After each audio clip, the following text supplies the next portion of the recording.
Welcome back. All right, news of the day video for all you fine people on the internet. For your Thursday, it is October the 23rd. I am a little bit under the weather today, just dealing with a cold. It's just a cold, but it's irritating. I haven't had a cold in a while, but I don't like it. I chose not to have them a long time ago. I'm not sure why it's back. At any rate, we'll start at the top of the board. That is normally how these things work. Chris Tanev, dealing with an upper body injury, has been placed on injured reserve. They've recalled Dakota Mermis. Morgan Rielly is seen as questionable for tomorrow's game against the Buffalo Sabres. If they've lost both Tanev and Rielly, that's a huge blow to that blue line for the Toronto Maple Leafs. So we'll see if that is in fact going to be the case. It doesn't sound like Rielly's is as serious, obviously, as Tanev's, but still, you don't want to be without either of them on your blue line, especially considering Morgan Rielly's had a strong start to the season. So tonight is a big night for the Quebec Nordiques and the Hartford Whalers, kind of, sort of, but not really, in that this is the first night that the Colorado Avalanche will wear Nordiques jerseys. They are playing against Carolina, who will be wearing Whalers jerseys.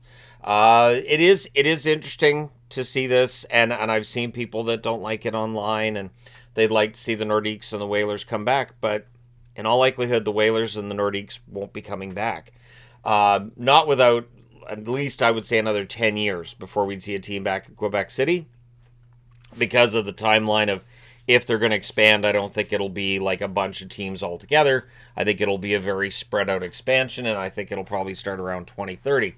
But either way, it's the start of the first of 7 times that Colorado's going to wear Nordiques throwbacks. They do look very nice. I do intend to get one.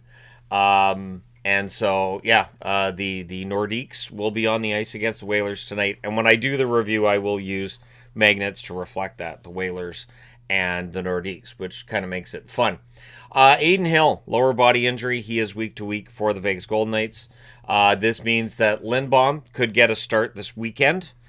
They have not signed Carter Hart, so that's not an option at this point in time. He is still, working out at the AHL level. And it does mean that Schmidt is going to get to play some games here between now and when Adin Hill comes back, because when it's week to week, my timeline is a minimum of 2 weeks. And so we'll see. The way that looked with Hill, to me, it looked like a hyperextension, and those could be on the longer term than, say, a couple of weeks. Might be more towards a month, but we'll see. Nikita Kucherov is expected to play tonight against the Chicago Blackhawks for Tampa. Tampa needs him.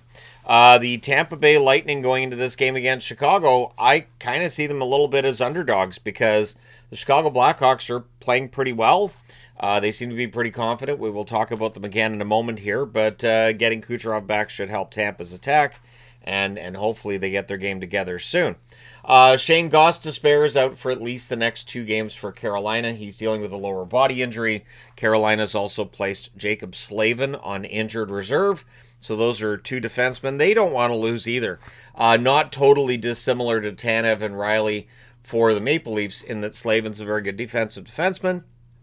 And Gostisbehere can really distribute the puck offensively and has had some points to start the year. So Carolina's going into the next couple of games, which are not easy games, without 2 of their best defensemen.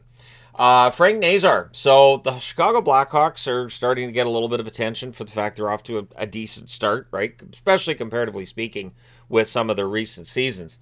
Nazar saying that the young players that Chicago has all meshed very quickly when they were put together towards the end of last season. And I mentioned towards the end of last season, the Chicago Blackhawks looked like they were having fun. They weren't necessarily a lot more successful, but it looked like they were having fun. There was more energy in their games, and that can bode well for the future. And he's basically saying that that's carried over into this season. Denny Savard, who's an ambassador for the Chicago Blackhawks, saying that the goal for the Hawks this year is to play meaningful games late in the season. So playoffs would be great, but that's not the only consideration here. They just want to make sure these players get experience playing in games that matter late in the season and just have that emotion, that level of competition. The Chicago Blackhawks haven't been in the race for a playoff spot for a long time. So at this point in time, it does look like they'll be in the race this season, but it is still very, very early, of course. But it does definitely bode well for the team. Had to pause to let Maple out. She scratched my hand this morning, too. She was all upside down on that cat tree looking at me, all cute. I went over to pet her, and she scratched me. So she suckered me in. Anyways, probably watching some National Geographic thing upstairs and going, I can use that. Anyways, yeah, so let me know if you're a Hawks fan, whether or not you have that level of optimism or, how you feel about their start. I think they've played well. The Utah Mammoth have recalled Kevin Rooney from the minors. Agazino sent down after clearing waivers. Anybody who was on waivers yesterday did, in fact, clear. Rempel has been waived by the Washington Capitals. I would expect he clears. Ends up down with Hershey once that process has been completed. I don't see Sheldon Rempel being picked up by anybody at this point in time. Sundqvist is set to return for the St. Louis Blues, so that should help their depth at the very least, right? Fourth line player and all that. Sundqvist, I did notice right away on social media a Blues fan saying, "Great, we just got slower." There's just this negativity that's out there that I find interesting around sports. Anyways, I don't share it. It's exhausting. It's exhausting to be that upset all the time. Liljegren returns tonight tonight for San Jose against the Rangers. I did realize halfway through that sentence there's an easier way to say it. But either way, Liljegren being back in the lineup for San Jose, and yeah, that's how he probably pronounces it, should help them a bit. Of course, San Jose hasn't won a game yet out of 6 that they played this season. And yeah, they need to string some wins together here and get it together. Brock Besser returns tonight for Vancouver, which is good because after that smackdown they got from the Pittsburgh Penguins the other night, getting Besser back in the lineup should help the offense a little bit. Looks like they've shaken up the lineup, which isn't really a surprise since there are so many injuries to try to navigate for the Canucks right now, but getting Besser back should absolutely help. Matthew Wood's been recalled by Nashville ahead of the game against Vancouver. Marchessault is still out of the lineup, so losing Marchessault has definitely affected the Nashville Predators, who have won 2 out of their 7 games they've played so far this year. But they've only lost 3 in regulation, so they're still finding ways to get points. That should be an interesting matchup between the Canucks and the Preds tonight. These teams don't usually like each other very much. Kirby Dach returns tonight for the Montreal Canadiens against the Edmonton Oilers. Dach was expected to play on the road trip, so here he is back in the lineup. Hopefully he's able to avoid the injury bug the rest of the way.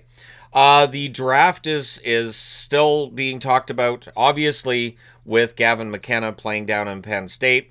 A lot of focus on McKenna and his game, and it sounds like he's doing really, really well. He remains atop the draft list, but we're already starting to see the discussions of who else might threaten him for that number 1 spot. I don't know whether or not anybody actually ends up passing him, but I do know that that becomes a very common storyline as the season goes along. That is a Penn State magnet. I ordered Penn State. So I'll go ahead and show you guys this. So I get these Rico, the 6-piece sets. Yep, that's what I get. And so for me, that means 6 different magnets I'm getting off of the sheet. So I figured with all the Gavin McKenna hype that we're going through right now, that we're seeing right now, why not get a Penn State set of magnets? I also thought about getting Arizona State, and I thought, nah, I don't really need an Arizona State one. But I thought we're talking about McKenna often enough that Penn State needs to be on the board. So let me know your thoughts in the comment section below. As always, hit like and subscribe in the event you may not have done so already. Thank you guys so much for all your support. There are 12 games tonight, so could be doing my best. I am very grateful that I have started using the modified way of doing the reviews on really busy nights, because with the way I'm feeling right now, doing the reviews with all the notes, that just, yeah, I'd be one cranky hockey guy. At any rate, thank you guys so much for all your support. Hit like and subscribe if you haven't done so already. That being said, I will talk to you again soon.